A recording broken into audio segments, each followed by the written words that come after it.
Administración y Políticas Públicas es la materia. UNDAV, Abogacía, Universidad de Avellaneda. Y arrancamos con Michael Mann. El poder autónomo del Estado, sus orígenes, mecanismos y resultados.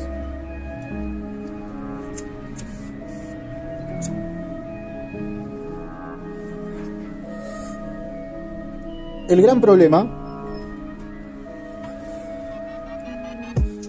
¿cómo puede un mero escenario poseer un inmenso poder autónomo? Las teorías tradicionales ven al Estado como una arena donde las clases y los grupos ideológicos luchan por el dominio. Sin embargo, el Estado moderno actúa con una voluntad y poder propios. La fuente de esta autonomía no reside en quién lo controla, sino en el diseño del espacio mismo. La autonomía del poder estatal se asienta sobre 4 pilares institucionales. Para comprender al Estado, debemos ir más allá de su capacidad coercitiva. Su verdadera singularidad radica en cómo organiza el espacio humano.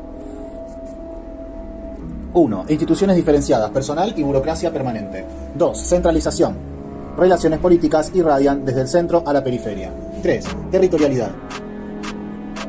Área rígidamente demarcada con fronteras duras. 4. Monopolio coactivo, dominación apoyada en la violencia física. Para el autor, el verdadero motor de la autonomía del poder organizativo se da en la conjunción entre la centralización y la territorialidad. El poder del Estado es intrínsecamente socioespacial, diferenciándolo de cualquier otro grupo. La sociedad civil, grupos económicos e ideológicos son las relaciones descentralizadas o competitivas, carece de fronteras territoriales físicas, expansión difusa y fluida a través de redes. Vamos de nuevo con esto, no se entendió bien. Para el autor, el verdadero motor de la autonomía del poder organizativo se da en la conjunción entre centralización y la territorialidad, que son el 2 y el 3 de lo que leímos recién. El poder del Estado es intrínsecamente socioespacial, diferenciándolo de cualquier otro grupo. La sociedad tiene, por un lado, la sociedad civil, que son grupos económicos e ideológicos, que tienen relaciones descentralizadas o competitivas, carecen de fronteras territoriales fijas, expansión difusa y fluida a través de las redes. De redes, no de las redes, de redes. El Estado, relaciones centralizadas. Los recursos irradian autoritariamente desde el centro y se detienen en fronteras bien definidas. Y rápida capacidad de movilización logística. Entonces, el Estado son relaciones centralizadas, los recursos irradian autoritariamente desde el centro y se detienen en fronteras bien definidas. Y tiene una rápida capacidad de movilización logística. Claro, sí. Es verdad, sí.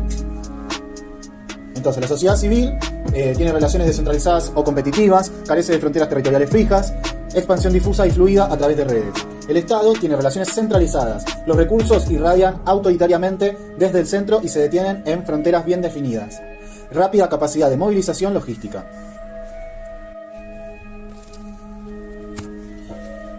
Entonces, la sociedad civil son los grupos económicos e ideológicos. Tienen relaciones descentralizadas o competitivas, carecen de fronteras territoriales fijas, expansión difusa y fluida a través de redes. El Estado, relaciones centralizadas, los recursos irradian autoritariamente desde el centro y se detienen en fronteras bien definidas. Rápida capacidad de movilización logística. La sociedad civil no puede controlar completamente al Estado porque sus bases de organización no están territorializadas ni centralizadas de la misma manera. La dualidad del poder, despotismo, de la misma manera, punto. Y aparte, la dualidad del poder, despotismo versus infraestructura.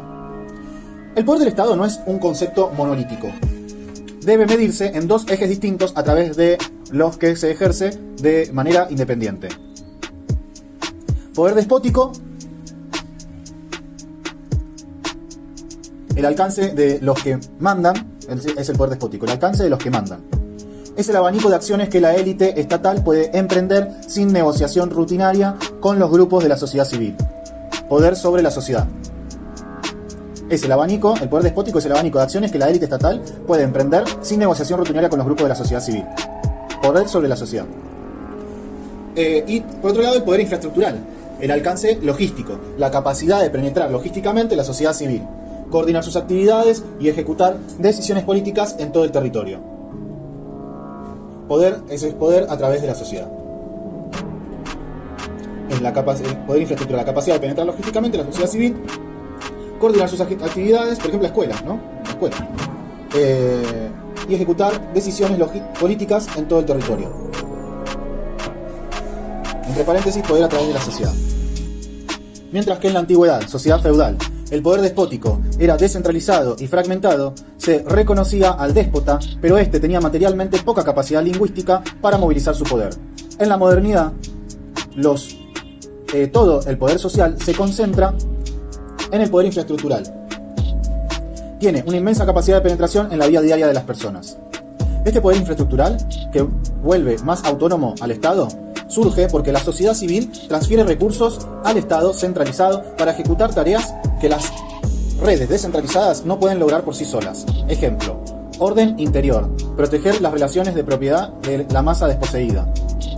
Defensa militar, protección y agresión contra enemigos externos. Infraestructuras, caminos, ríos, moneda, pesos y medidas. Redistribución económica, distribución capitalista de recursos escasos. Como consecuencia, como el Estado persigue y cumple múltiples funciones, las élites dominantes pueden realizar maniobras enfrentando a los diferentes grupos unos contra otros, a la vez que la ventaja logística reside en capturar los recursos flotantes de la sociedad.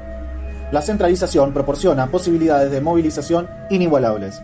El Estado absorbe recursos flotantes no vinculados a ningún grupo de interés específico. Esto otorga a la élite estatal una ventaja logística concentrada contra cualquier actor descentralizado singular, incluso si ese actor posee más riqueza que el Estado mismo. Esta autonomía también tiene características que le son propias. La necesidad hace que la sociedad civil delegue poderes e infraestructuras a una autoridad central para resolver problemas de coordinación. A través de la centralización, el Estado administra pero también captura estos recursos territorialmente, creando una burocracia logística. La élite utiliza estos recursos centralizados de forma despótica contra la misma sociedad civil que se los otorgó. Explotación. Vamos ahora con la paradoja moderna. La paradoja moderna. Débiles despóticamente. Los políticos y burócratas están en gran medida controlados por la ley, los electores y las reglas de la economía capitalista que los rodea. El Estado no puede establecer sus propios fines independientes. Fuertes infraestructuralmente, a pesar de ser una arena para las élites de la sociedad civil, el Estado contemporáneo penetra la vida diaria de sus ciudadanos con una minuciosidad logística que los imperios históricos nunca hubieran podido imaginar. ¿Sí? Esa es la paradoja moderna, esto es importante. El Estado es débil despóticamente y fuerte e infraestructuralmente. Débil despóticamente es porque los políticos y burócratas están en gran medida controlados por la ley, los electores y las reglas de la economía capitalista que los rodea. ¿Sí? Están controlados por la ley, por los electores y por las reglas de la economía capitalista que los rodea. Entonces, puede ejercer poco despotismo. Obviamente tiene sus vericuetos esto, ¿no? Ya lo vemos, pero bueno. A nada es un montón. Es una situación de debilidad jurídica, según interpreta el autor. El Estado no puede establecer sus propios fines independientes. Está mediado por la justicia, la ley, las reglas de la economía y los electores. La economía capitalista. Fuertes infraestructuralmente. ¿Por qué? Porque a pesar de ser una arena, el Estado, de ser una arena para las élites, o sea, un lugar donde trabajan los chetos, la élite, de la sociedad civil, a pesar de ser una arena, un lugar común para las élites de la sociedad civil, el Estado contemporáneo penetra la vida diaria de sus ciudadanos con una minuciosidad logística que los imperios históricos nunca hubieran podido imaginar. Por ejemplo, ANSES. Posta. Mal o bien, jubilaciones, por ejemplo. Un montón de cosas. La sociedad no forma al Estado. El Estado consolida y territorializa a la sociedad. La sociedad no forma al Estado, el Estado consolida y territorializa a la sociedad. Cuanto mayor es el poder infraestructural, más se focalizan las luchas y reacciones sociales. exclusivamente dentro del plano territorial del Estado. El capitalismo emergió expansivo e intersticial, pero adoptó la forma de segmentos territoriales, estados-nación, porque los estados preexistentes proporcionaron las estructuras logísticas indispensables para su supervivencia. Mercados interiores, las estructuras logísticas serían mercados interiores separados con monedas exclusivas, tarifas y marcos legales unificados, actores colectivos organizados que compiten en el plano internacional.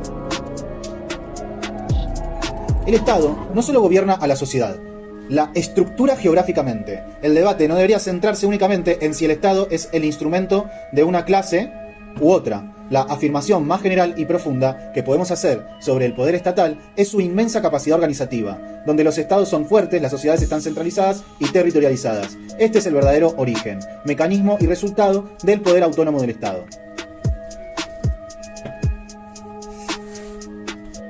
Vamos con Guillermo O'Donnell ahora. Guillermo O'Donnell, apuntes para una teoría del Estado.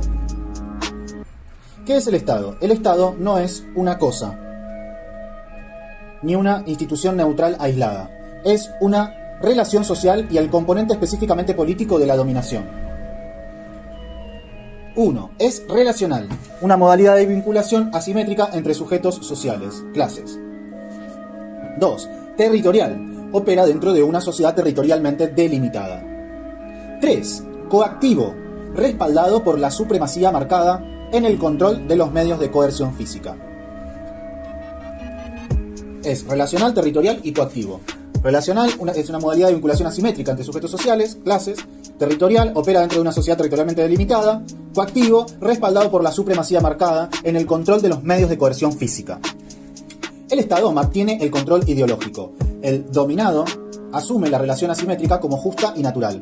No hay cuestionamiento, a la vez que controla los recursos de información, es decir, tiene el control sobre conocimientos científico-tecnológicos y la narrativa social. Por otra parte, gestiona los recursos económicos por medio de una coerción difusa. Se supone que es la necesidad de supervivencia lo que obliga al dominado a participar de la economía, a vender fuerza de trabajo, a la vez que públicamente el Estado tiene el monopolio de la coacción física, que se supone es la última ratio, pudiendo aplicar sanciones severas y o ejercer violencia, lo que desnuda la dominación, pero cuando debe ejercerla es señal que el control ideológico ha fallado. La especificidad de la sociedad capitalista, la gran escisión. En el modelo precapitalista, el señor feudal, que sería el señor feudal, se monopoliza los medios de producción, tierra y economía. Se monopoliza los medios de coacción, ejército y castigo. Por lo tanto, la dominación y la violencia son directas y transparentes. En el modelo capitalista, en cambio, por un lado está el trabajador, desposeído de los medios de producción, coaccionado económicamente a vender su fuerza de trabajo. Por otra parte está el capitalista, que monopoliza los medios de producción, pero está desposeído de los medios de coacción física. ¿El problema cuál es? Si el capitalista no tiene el monopolio de la fuerza, ¿quién garantiza que el trabajador explotado no se rebele? Se requiere un tercer sujeto para llenar ese vacío en la relación conflictiva entre trabajadores y capitalistas. La separación de la coacción y la economía exige la emergencia de un tercer sujeto social, el Estado, y sus instituciones, que sea el garante de la relación. El Estado concentra y objetiva los recursos coactivos, no respalda directamente al capitalista individual. Respalda y garantiza la relación social que constituye a ambos sujetos, protegiendo las condiciones de la relación para garantizar la reproducción continua de las clases. El Estado protege incluso al trabajador frente a la explotación excesiva, no por neutralidad, sino para reponerlo como clase subordinada capaz de seguir vendiendo su fuerza de trabajo. Entonces, el Estado es garante de la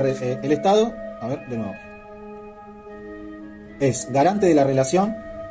El Estado concentra y objetiva los recursos coactivos, no respalda directamente al capitalista individual. Respalda y garantiza la relación social que constituye a ambos sujetos, protegiendo las condiciones de la relación para garantizar la reproducción continua de las clases.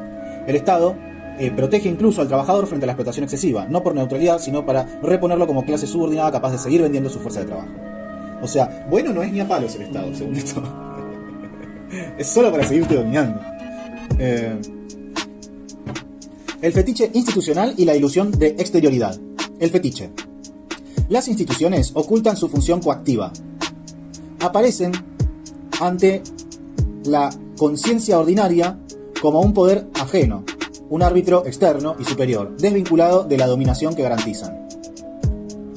La escisión aparente. La sociedad civil queda reducida a lo privado, intercambio económico. El Estado se proyecta hacia arriba como encarnación de lo público. La realidad profunda. El Estado emana de las relaciones de producción inherentemente contradictorias de la sociedad civil. Es parte intrínseca de ella. El Estado emana de las relaciones de producción inherentemente contradictorias de la sociedad civil. Es parte intrínseca de ella. De la contradicción. El derecho racional formal. Otro título, el derecho racional formal. Escudo del orden. El derecho moderno codifica la dominación creando al sujeto jurídico. Derecho racional formal. Lo presenta como un ente abstracto, despojado de su posesión de clase, riqueza o poder real. Porque para que el capitalismo funcione, el trabajador y el capitalista deben aparecer en el mercado como sujetos iguales y libres, pactando un contrato de voluntades. De esta manera, al consagrar coactivamente la propiedad privada, el derecho fuerza al trabajador a vender su trabajo sin necesidad de coacción física directa. En ese proceso complejo e imbricado entre Estado y capitalismo, el Estado actúa como garante de la reproducción de las clases fundamentales, trabajadores y burguesías. Establece límites negativos a las consecuencias de las acciones de cada uno de esos grupos, y este tipo de intervenciones van variando en función de cada uno de los contextos. Esos límites negativos se cristalizan, expresan en el derecho, leyes y contratos, y en ciertas estructuras burocráticas estatales. Hay una racionalidad acotada, porque los distintos actores que componen una sociedad civil tienen una racionalidad acotada.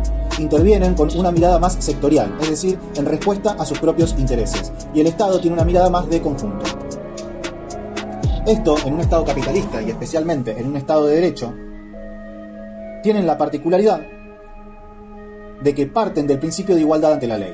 Entonces ahí O'Donnell incorpora el concepto de mediaciones, porque el principio de igualdad ante la ley es un principio que rige en nuestra sociedad donde hay desigualdades que son de tipo estructurales. Entonces ahí es en donde hay tres tipos de mediaciones, que operan como mecanismos de legitimación de la acción del Estado y su papel como componente político de la relación social de dominación. La primera mediación es la que supone el concepto de ciudadanía. La ciudadanía entendida como la que contiene o supone la igualdad ante la ley. Es el derecho que tenemos todas las personas que habitamos en una determinada sociedad. Mann agregaría que es una sociedad territorializada y organizada de manera centralizada, a elegir y ser elegidos para representar en los espacios de representación política. Esa igualdad ante la ley se entiende como igualdad formal, en un contexto de desigualdad estructural. Ejemplo, el voto de cualquiera de nosotros vale lo mismo que el voto de un presidente.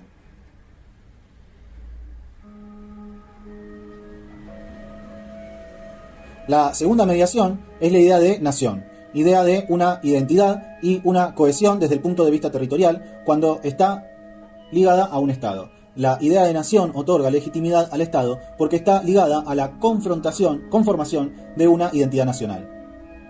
La tercera mediación es la idea de pueblo. Para O'Donnell, esta es la más disruptiva, porque puede incorporar aspectos reivindicativos. Es una idea que puede también dar cuenta de lo popular, que pueden remitir a aspectos más estructurales de esos dos grupos. Y, en ese sentido, le puede imprimir a ese Estado capitalista una idea determinada de determinada direccionalidad. A modo de síntesis, entre los dos primeros textos, los dos autores intentan desarrollar una conceptualización acerca de qué es el Estado y qué herramientas tiene el Estado para desarrollar sus tareas fundamentales en relación con la sociedad civil.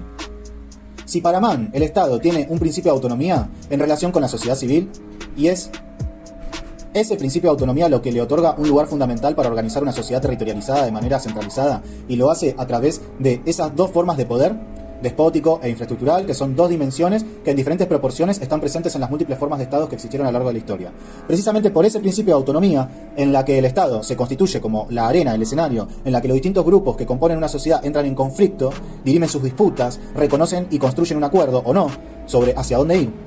El Estado es algo distinto de la sociedad, no es el reflejo de la sociedad, no es el resultado de lo que la sociedad hace. El Estado es la arena donde la sociedad resuelve sus disputas, porque antes que nada es autónomo. Para O'Donnell, el Estado ya es parte de una relación social más compleja, y si bien el autor no es tan enfático en cuanto a la necesidad de hablar de autonomía, sí reconoce un rol específico en cuanto al Estado como el componente político de esa relación social de dominación y cómo en el desarrollo de ese rol el Estado interviene específicamente en la reproducción de los sectores, sujetos que componen esa sociedad. En este texto, O'Donnell sienta las bases como para poder utilizar esas herramientas conceptuales para analizar el modo en el que el Estado desarrolla esa tarea en diferentes contextos.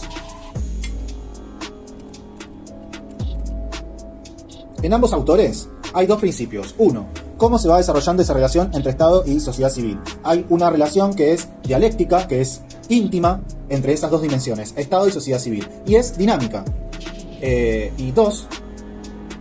Y en algún sentido, ambos sostienen que esa relación se cristaliza en la administración de las políticas públicas. La política estatal es el modo en que se materializa esa relación entre el Estado y la sociedad. Bien, vamos a hacer hasta acá este video. Vamos a hacer videos cortitos. Tenemos estos dos autores que estaban relacionados, ¿no? Hacemos hasta acá. De la madre de todos los resúmenes del compañero Negro Montenegro. De la materia Nociones del Derecho Civil, UNDAB Abogacía.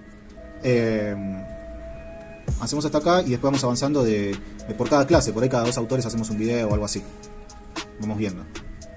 Acá aprovechamos estos dos textos relacionados que son de la primera clase para cerrar un video con una idea que se entienda rápidamente, digamos. Y después, bueno, de última hacemos una lista de reproducción, qué sé yo.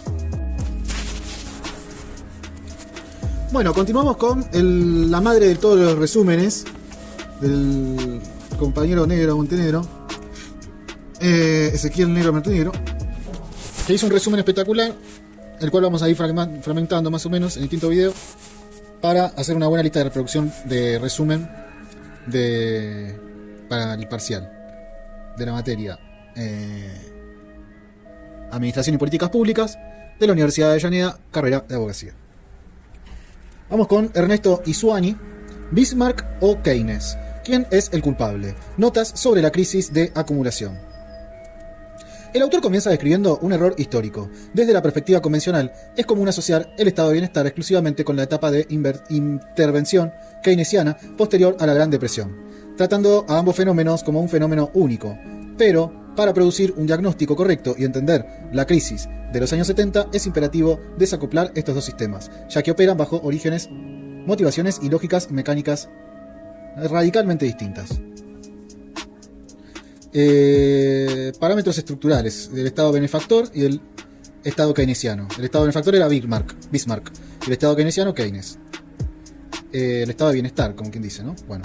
Origen temporal del Estado benefactor, fines del siglo XIX, previo a la crisis del 30. Origen temporal del Estado keynesiano, década de 1930, posguerra, un poquito después. Motivación principal del Estado de bienestar, político-social. La motivación principal es político-social y busca contener el conflicto obrero y legitimar el orden social frente a la democratización. Y la motivación principal del Estado keynesiano es económica, que es suavizar el ciclo económico y asegurar la rentabilidad continua del capital. Naturaleza de los instrumentos. La naturaleza, ¿sí?, del Estado benefactor y del Estado keynesiano. Naturaleza, rígidos, crean derechos sociales garantizados jurídicamente. Eso es del Estado de bienestar. Sus instrumentos son rígidos, crean derechos sociales garantizados jurídicamente. Y el Estado keynesiano son flexibles, son políticas anticíclicas de ajuste rápido ante fluctuaciones. Terreno de operación. El Estado de bienestar, el terreno de operación es el consumo y redistribución de ingresos. Y en el Estado keynesiano, el terreno de operación es la inversión, producción y acumulación. El modelo de Bismarck, el Estado de bienestar, la lógica del orden social. Su antecedente son las discrecionales y estigmatizantes leyes de pobres, que se modifican hacia el seguro social automático y no discriminatorio. Bismarck. Nace de la cuestión social. Su objetivo fundamental es la contención y legitimación política frente a la democratización y el auge del movimiento obrero. Son mecanismos de transferencias monetarias, pensiones, desempleo, provisión de bienes, prestación de servicios, salud, educación y regulación laboral. El Estado benefactor no obedece a una racionalidad económica para estimular la demanda. Un sistema de pensiones tarda 30 años en madurar. Su lógica es pura contención social a largo plazo. El modelo Keynes, ingeniería del ciclo económico, se origina como una respuesta técnica directa a los automatismos ciegos del mercado liberal que culminaron en la Gran Depresión de 1929. Busca regularizar el ciclo económico mediante palancas ágiles y anticíclicas, evitando las fluctuaciones dramáticas para asegurar la acumulación continua de capital. El pleno empleo no es un instrumento diseñado para la justicia social, es un mecanismo puramente técnico para asegurar un nivel óptimo de producción sostenida y demanda efectiva. Entonces, el crecimiento rápido y constante de la base productiva del Estado keynesianista financió la expansión histórica, sin precedentes, de la superficie de servicios que prestaba el Estado benefactor entre 1945 y 1960. El autor plantea que ambos fenómenos se potenciaron mutuamente.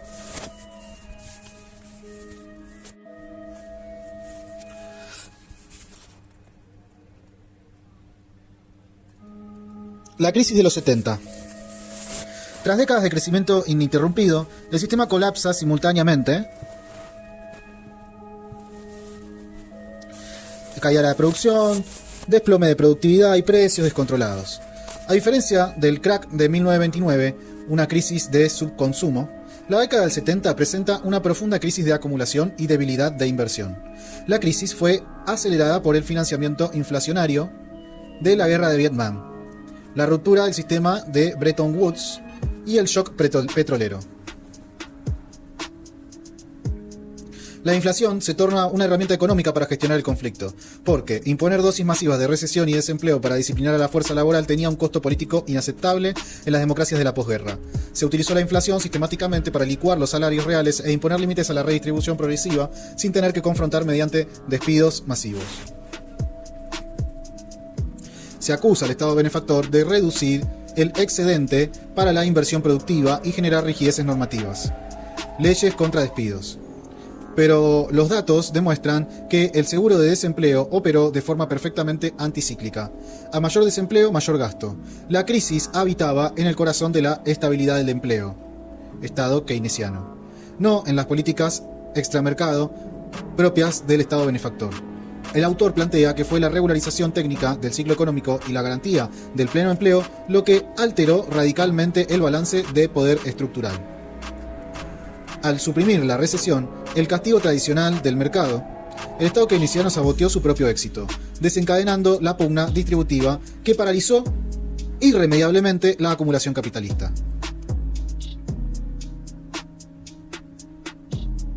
En los años 80 se busca restaurar la tasa de ganancia capitalista y devolver la disciplina estricta al mercado laboral.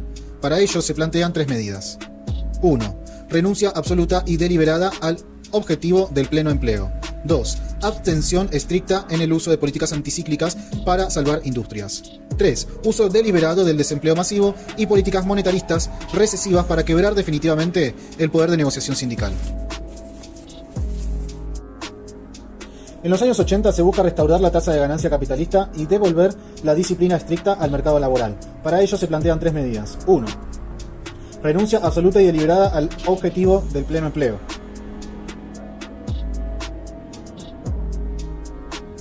2. Abstención estricta en el uso de políticas anticíclicas para salvar industrias. 3. Uso deliberado del desempleo masivo y políticas monetaristas recesivas para quebrar definitivamente el poder de negociación sindical. Esto en los años 80, claro, en los 70, en dictadura. El costo social y la pérdida de legitimidad política hacen imposible desmantelar el Estado benefactor en una democracia moderna sin arriesgar la disolución de la sociedad. Se plantean estrategias de ajuste. Como no pueden destruir la arquitectura institucional, optan por la desvalorización. El Estado benefactor se ajusta mediante la inflación, reduciendo sigilosamente el valor real de las pensiones y precarizando los servicios, salud, educación, sin eliminar jurídicamente los derechos.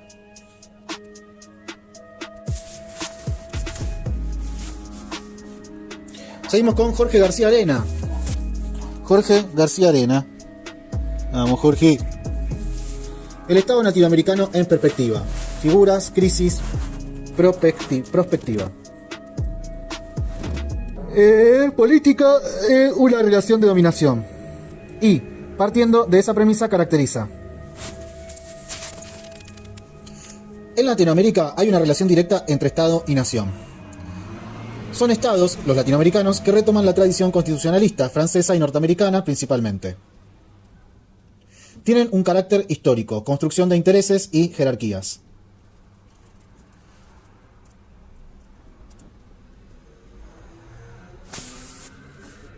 Estado latinoamericano en perspectiva. En Latinoamérica hay una relación directa entre Estado y nación. Son estados, los latinoamericanos, que retoman la tradición constitucionalista, francesa y norteamericana principalmente. Tienen un carácter histórico, construcción de intereses y jerarquías. ¿Se agota el régimen actual y no hay retorno estable para el orden anterior? Es decir, ¿se produce una mutación irreversible? Sí. Sí, cuando cambia la matriz fundamental de dominación social. Ejemplo, capitalismo a socialismo. Hay una crisis básica del Estado. Ejemplo, Revolución Rusa de 1917. 2.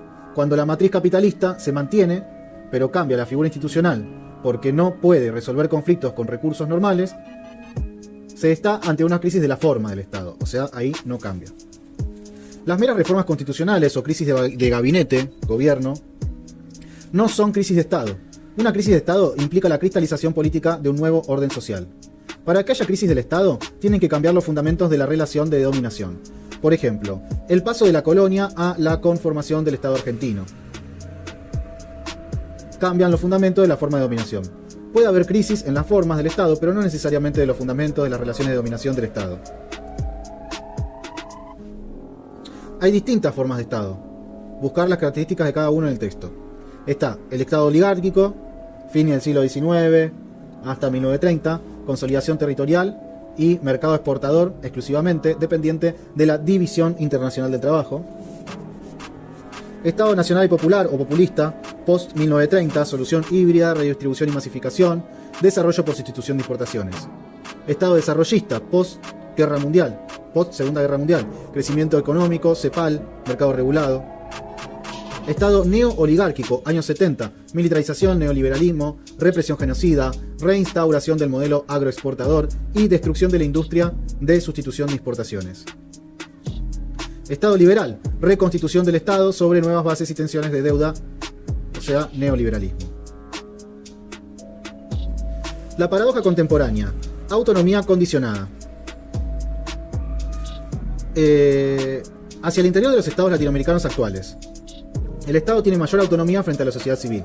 Se produjo una centralización extrema del poder ejecutivo. Se desarrolla una tecnocracia poderosa y burocratización vertiginosa. Las fuerzas corporativas fragmentan el aparato, volviéndose resistentes al control democrático.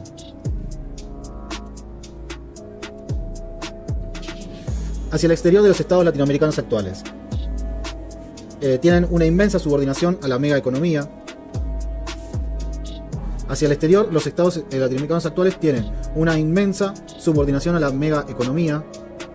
Están sumamente condicionados por la deuda externa, una hipoteca a largo plazo, vasallaje financiero. Realizan concesiones de patrimonio nacional y sometimiento a corporaciones transnacionales y bloques estratégicos. En síntesis, el Estado crece monstruosamente hacia adentro para mantener el control social, mientras rinde su soberanía hacia afuera frente a los acreedores y mercados internacionales.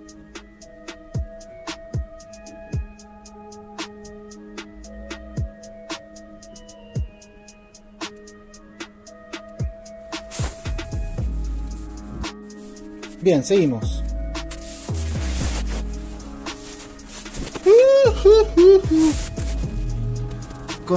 Seguimos con este super resumen, la madre de todos los resúmenes del compañero que hizo este resumen, y lo vamos abordando por partes.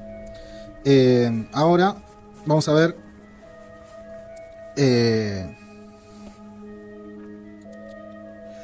Oslac y O'Donnell, ¿sí? Resumen de los textos de Oslac y O'Donnell. Estado y políticas estatales en América Latina, hacia una estrategia de la investigación.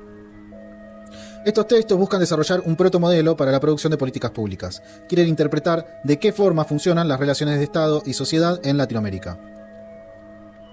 ¿Cómo se había estudiado el Estado hasta este momento?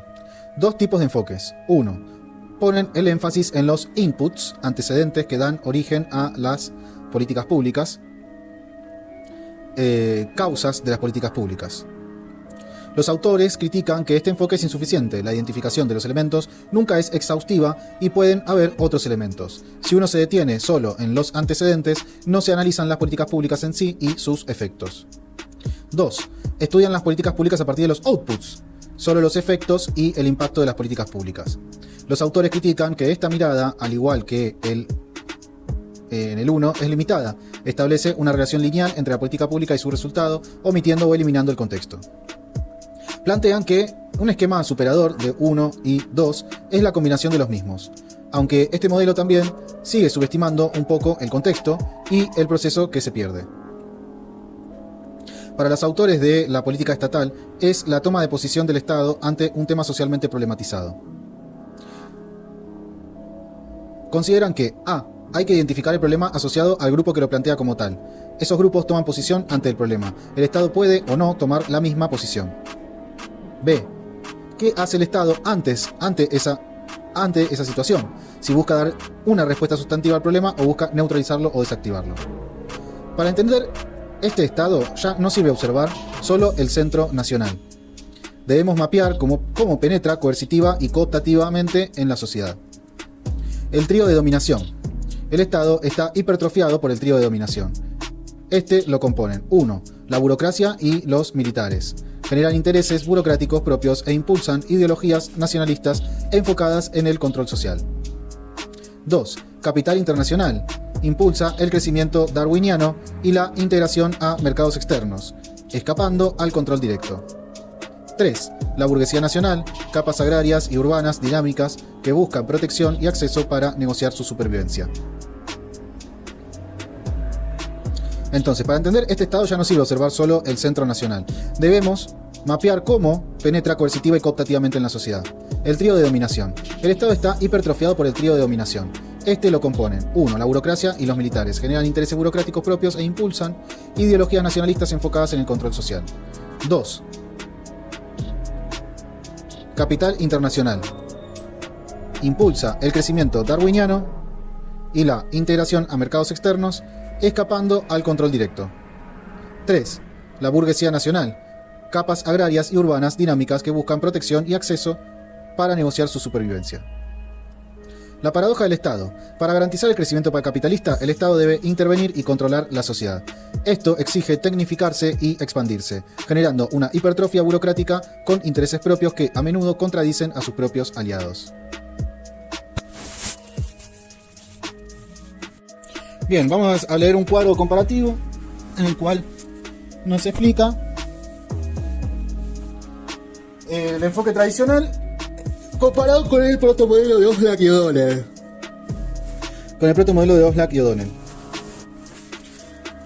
Naturaleza del sistema del enfoque tradicional es cerrado y estadístico. Y la naturaleza del sistema del protomodelo de Oslak y O'Donnell es abierto, complejo e histórico. Rol del Estado, escenario pasivo y receptor de demandas. Es el enfoque tradicional. Rol del Estado en el enfoque tradicional es escenario pasivo y receptor de demandas. El rol del Estado en el protomodelo de Oslak y O'Donnell es un actor inusitadamente activo, con intereses propios, capaz de iniciar conflictos y penetrar en la sociedad. Unidad de análisis del enfoque tradicional. Eventos discretos o variables dependientes aisladas, presupuestos, leyes, etc. Unidad de análisis del protomodelo de Oslak y O'Donnell. Procesos sociales tejidos alrededor del surgimiento y resolución de una cuestión. Objetivo de estudio. Enfoque tradicional, diagnóstico lineal para medir la eficacia de un programa. Objetivo del estudio para el protomodelo de Oslak y O'Donnell: desagregar y poner en movimiento al Estado para revelar la distribución real del poder en la sociedad.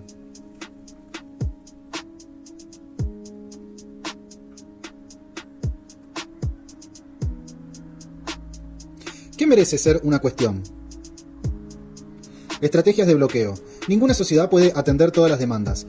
El Estado y los sectores dominantes aplican políticas de bloqueo activo, negación de problematicidad, afirmación de inevitabilidad, la pobreza o represión directa. Estrategias de iniciación, para que una necesidad se convierta en cuestión. Actores estratégicos deben movilizar recursos, forjar alianzas y desafiar la visión hegemónica. Analizar el periodo de iniciación previo al surgimiento de la cuestión revela el verdadero poder relativo de los actores antes de que el Estado tome acción formal. Vamos de nuevo. Una cuestión. ¿Qué cosas merecen ser una cuestión? Una cuestión es como algo que está en agenda, ¿no? De aplicar una política. Estrategias de bloqueo. Ninguna sociedad puede atender todas las demandas. El Estado y los sectores dominantes aplican políticas de bloqueo activo. Negación de problematicidad. Afirmación de inevitabilidad, por ejemplo la pobreza, o represión directa. Estrategias de iniciación. Para que una necesidad se convierta en cuestión, actores estratégicos deben movilizar recursos, forjar alianzas y desafiar la visión hegemónica. Analizar el periodo de iniciación previo al surgimiento de la cuestión revela el verdadero poder relativo de los actores antes de que el Estado tome acción formal. La política estatal como nudo social, como nudo del tejido social. Una política no es una ley archivada, es un conjunto de acciones u omisiones, un tomar partido, que manifiesta la modalidad de intervención del Estado frente a una cuestión. La política estatal actúa como un nudo porque cuenta con el respaldo de la coerción física, última ratio, y normas de cumplimiento obligatorio. Alrededor de este nudo se tejen las políticas privadas. Otros actores aglutinan sus prácticas, redefinen sus intereses y negocian su poder basándose en la posición que adoptó el Estado. El Estado es un actor complejo, diferenciado y contradictorio. Su toma de posición rara vez es unívoca, homogénea o permanente. Las políticas frecuentemente resultan ambiguas o conflictivas. Esta ambigüedad no es un error de diseño, sino el producto directo del enfrentamiento entre unidades estatales. Entran en juego intereses organizacionales. Diferentes aparatos burocráticos poseen grados variables de autonomía y obedecen a lealtades clientelistas contradictorias. Estudiar una práctica exige mapear el conflicto negociando qué ocurre dentro del propio aparato estatal antes y durante su implementación. El proceso burocrático. En las agencias estatales se producen repercusiones horizontales, reajustes, fricciones entre unidades del Estado. Organismos preexistentes compiten por jurisdicción y chocan al defender distintas facetas de cuestiones íntimamente ligadas. Y también hay repercusiones verticales, producto de la asignación de nuevos recursos, personal, presupuesto hacia abajo. Cristalización institucional. El resultado final es la creación física de nuevos aparatos burocráticos que redefinirán la política inicial desde sus propias lógicas operativas, creando nuevos puntos de acceso para el lobby privado. Los 4 contextos para situar el análisis. 1. La política, el nudo, el conjunto de tomas de posición o no del Estado, el objeto empírico primario. 2. La cuestión, el proceso social, la historia de movilización, las alianzas y el conflicto tejido en torno al problema específico.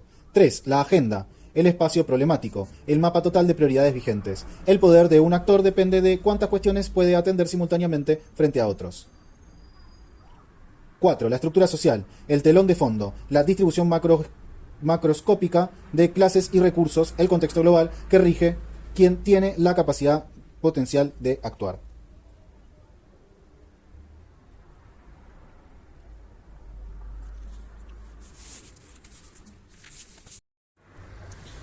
Bien, vamos con Oslak, la madre de todos los resúmenes. Seguimos en el proyecto de la madre de todos los resúmenes. Que dice: notas críticas para una teoría de la burocracia estatal. Oscar Oslak. Notas críticas para una teoría de la burocracia estatal. A partir del análisis de la PP, de la política pública, se puede entender cómo esto aborda las cuestiones socialmente problematizadas. Oslak propone desarrollar aportes teóricos, para entender y problematizar a la burocracia estatal, para poder aplicar la perspectiva de las administraciones públicas latinoamericanas. Hay 3 cuestiones que Oslak advierte como punto de partida. 1. Romper con las prenociones acerca de lo que entendemos como burocracia estatal. En general tenemos connotaciones negativas sobre la burocracia estatal, no así sobre las otras burocracias. Banco, un club, un partido político. Hay que romper con las prenociones negativas porque es complejo construir un buen problema de investigación o un buen diagnóstico para poder llevar adelante una reforma de esas formas. Hay que desentrañar las causas más concretas y profundas de las situaciones. También esas prenociones tienen que ver con el reforzamiento que hay intencionalmente producto de las pujas entre las diferentes administraciones. Esas ideas del sentido común se ven reforzadas y producidas en el marco del cambio de gestiones o hacer. Dentro de una misma gestión, un cambio radical, por ejemplo, lo que decía el menemismo de las empresas estatales para poder ser privatizadas. 2. Es necesario revisar las teorías globales sobre la organización administrativa desde las cuales se piensa el fenómeno de la administración pública, que tiene como referentes empíricos a las organizaciones no públicas, generalmente se compara con privadas. Hay que usar las teorías, pero hay que hacerlo críticamente. 3. Contextualizar esas discusiones teóricas, porque si fueron pensadas desde el análisis de organizaciones no públicas, pero además fueron producidas en el mundo anglosajón, especialmente donde sus organizaciones estatales tienen características necesariamente diferentes a las latinoamericanas, se pueden emplear como insumo para la reflexión, pero es necesario pasarlo por el tamiz del análisis contextualizado, reflejo epistemológico.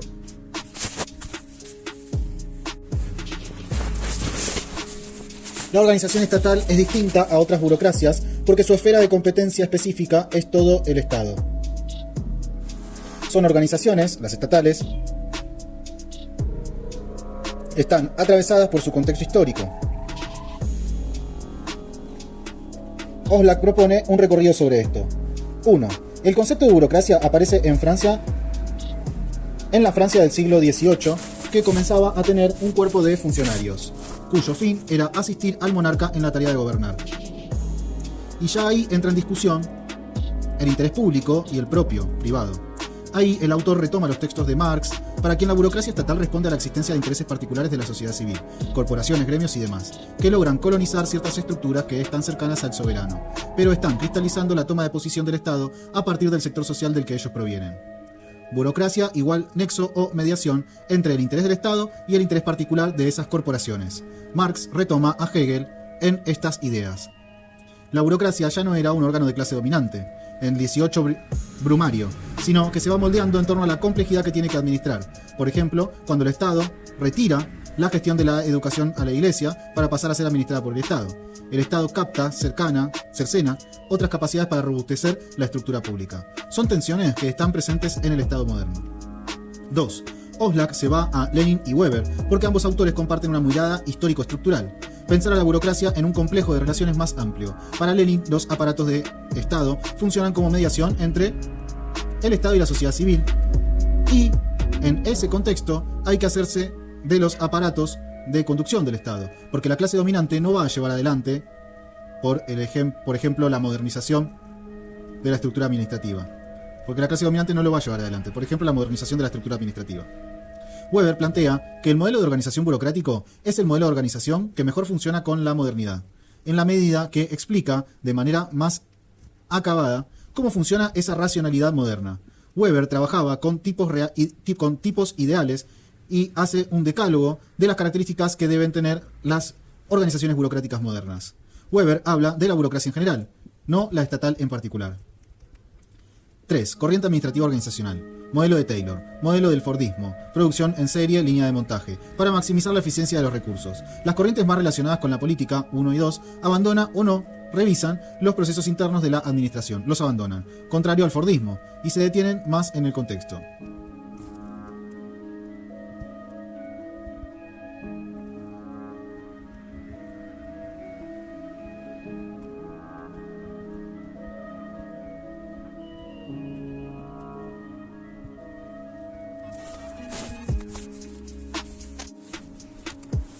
Para Oslak deben integrarse las tres corrientes: Marx, Lenin, Weber y el modelo fordista. Todos los enfoques tienen virtudes. Unos desatienden el contexto, otros la cuestión organizacional interna, y los dos esquemas tienen un sesgo noroccidental.